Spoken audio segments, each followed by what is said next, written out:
In ons eerste program saam met Louis het hy ons vertel van waar hy groot geword het in die Suid-Kaap. Ons het hom egter gevra hoe dit gekom het dat hy hier op Sherwood beland het. Gedurende 1986 het ek opgetree as afslaer. Toe het ek die plase Applegrove en Sherwood verkoop op 'n veiling. Dan 10 jaar later in 1996 toe kom deur blote toeval Tony Thomas wat Sherwood gekoop het. In 86 kom hy na my en hy sê hy gaan nie verder boer nie, ek moet vir hom 'n veiling hou. Ek was nie 10 jaar nie op die plaas nie en toe ek die dag hier opry om hom te kom sien, toe draai ek so in die helfte in die plaas om en ek bel hom en ek sê Tony, kom sien my by die kantoor en ons toe daar praat. Toe sê ek sien nodig dat ons 'n veiling hou van die plaas nie, kom ons praat oor die prys.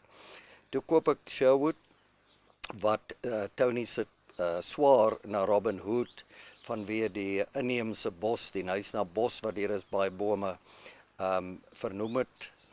En ek het toe met die Sussex beeste hier begin boer vanaf 96. Maar die wild en veral die buffels wou my nie verlaat nie.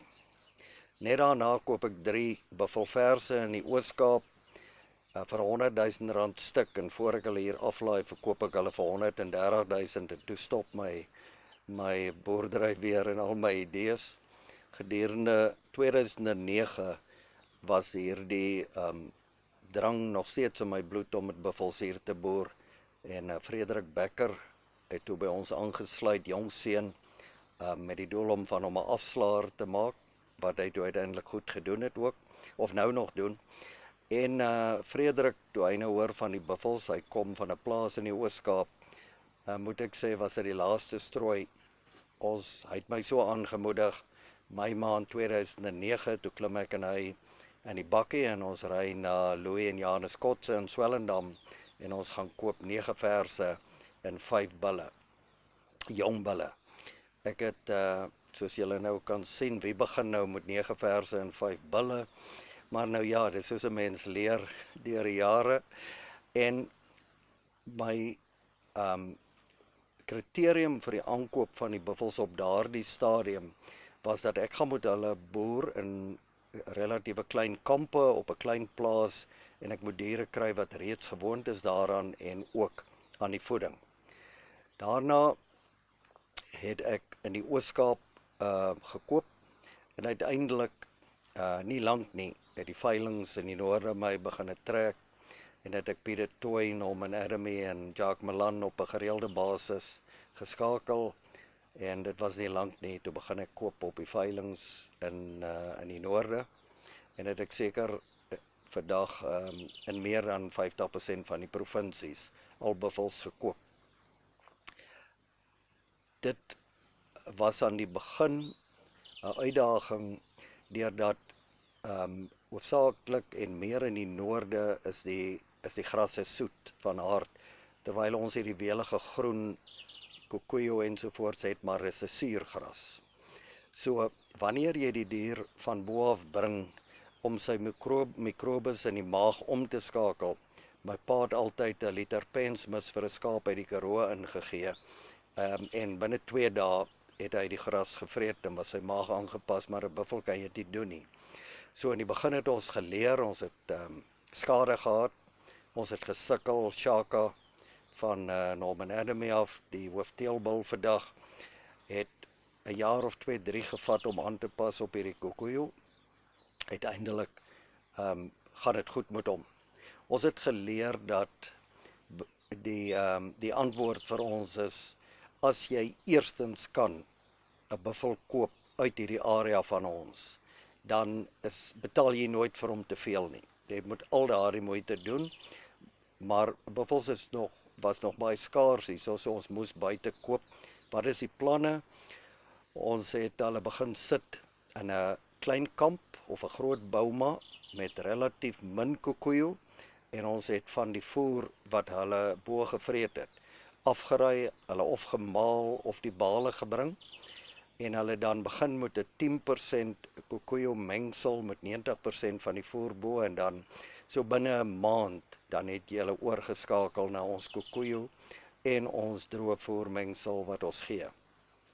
En as jy hulle so oorgeskakel het, dan kan jy hulle laat uitgaan en jy kan hulle op die natuurlike weidings laat vreet buite. Ons kon met buffels in die Suid-Kaap kragtens natuurbewaring regulasies boer. Ons kon hulle aanhou, maar daar was baie streng beperkings ten opsigte van swart-wit pense en die sogenaamde diere wat nie hier na die mening van die wetenskaplikes voorgekom het oorspronklik nie. Ons het in 2003 het Dr. Cas Haman eendag besluit, hy vaardige dekreet uit, dat net die diere wat volgens hom en sy kollegas hier voorgekom het in Jan van Riebeeck se tyd mag hiermee geboer word en aangehou word. Ons onderhandelinge wat baie daarop sterk en erge kopstamp uitgeloop het uiteindelik gekulmineer in 2010 se translokasiebeleid wat ons met die regering van die Wes-Kaap en Cape Nature ooreengekom het, dat ons basies alle endemiese wild aan Suid-Afrika hier in die Wes-Kaap mee kan boer. Dis interessant en ek moet dit noem, daar's 9 provinsies en elke provinsie in Suid-Afrika het sy eie stel reëls en eie translokasiebeleid. Translokasie meen hoe jy wild kan skuif in die provinsie en van buite die provinsie.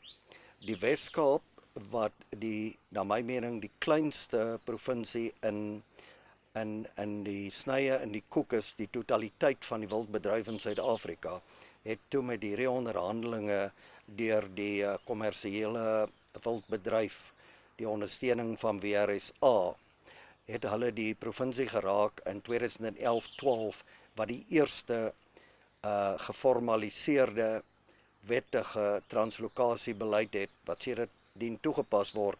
Trouwens, daar is vandag nog nie 'n ander provinsie wat hierdie beleid reeds op die tafel het nie. Almal onderhandel nog daaroor. Ja, die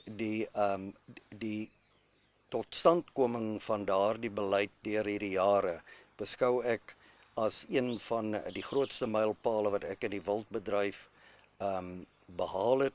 Dit was aangenaam, dis iets wat ons vandag na kan verwys en ek glo dat waar daar 'n redelike mate van ontploffing in die wildbedryf in Suid-Afrika is met nuwe plase wat omgeskakel word, bestaande boerdery wat groter gaan, dink ek dit was die hoeksteen, die riglyn, die eerste sukses om dit oop te maak.